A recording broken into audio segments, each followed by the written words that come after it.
being in the slightly more functional medicine space and kind of having that background, I tend to use more supplements than not. I'm probably like you, Stephen. I take more supplements than God probably has ever intended a human to take, but I enjoy it. There are some, basic supplements, and I've heard them discussed on here. Vitamin D3 is fantastic. The literature is very clear. It is a hormone in and of itself. It's a steroid hormone. We understand that now. I frankly think vitamin D is horrendously underdosed, much like all the other hormones tend to be in the conventional side of things. So, I personally take 10,000 international units of vitamin D3 per day at minimum.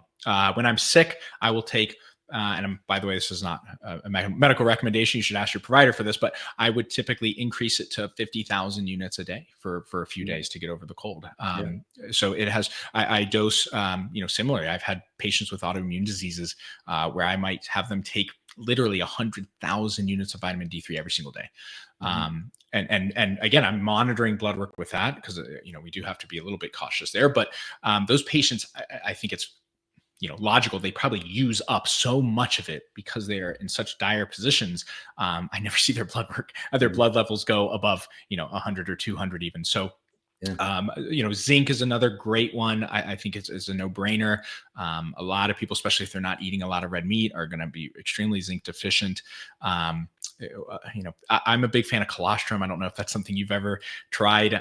Colostrum is unbelievable as a supplement. So, if you guys think of colostrum, it's like, a mammal, a mother's, first milk that she produces.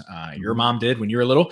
And we are getting this essentially from cows typically. So bovine colostrum. And then it's concentrated. So a lot of people, even if they have, mild dairy allergies, this would not generally bother them. And it's just packed with immunoglobulins.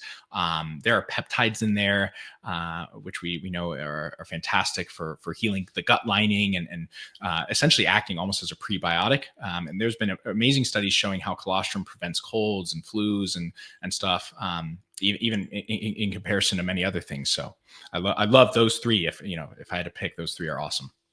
Yeah, sure. And what's your stand on omega-3 fish oils? You recommend them as well? That's a good one, Stephen. I recently started doing some deep dives on omega-3s in general. I think there is absolutely a time and place for them. Where I'm not certain about them necessarily is, I don't know if you've ever heard of a gentleman, Dr. Ray Peat. He died. Gosh, that might have been a year ago now, 2 years ago. He's a really interesting gentleman. I think you would really like his work. He did a lot of work. He was a PhD researcher. Did a lot of work in progesterone and thyroid.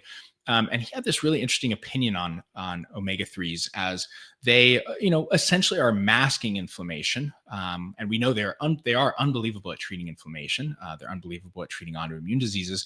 But he had this opinion of, well, if you're inflamed, what's causing that? And he always suggested, more on the hormone replacement therapy side of things. If you're hypothyroid or you're low progesterone, at any rate, omega-3s tend to be sourced from polyunsaturated fatty acids, or PUFAs, which again, we're hearing a little bit more. It's in the zeitgeist now of, is this safe? Is this a good idea? And again, most omega-3s are coming from fish oils. They're extremely highly oxidized, so they break down really quickly.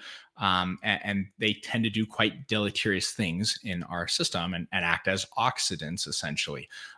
So I've kind of taken a step back and thought through, is that something we want to be taking every single day? Because as we accumulate these PUFAs in our body, they also can tend to breed some what we call lipofuscin. Is that familiar to you, Stephen, from like the dermatology world? So even the age spots that you see on older gentlemen and women are essentially lipofuscin guys. So and they're not something you generally want to have a lot of, because they're not just on the surface of the skin either. But again, if we can kind of limit our PUFA consumption, that would be best. Probably really concentrated omega-3s, don't fall in totally within that line. But I also see people taking crazy amounts of PUFA, like 6 grams, 9 grams a day. And I think that's probably overkill.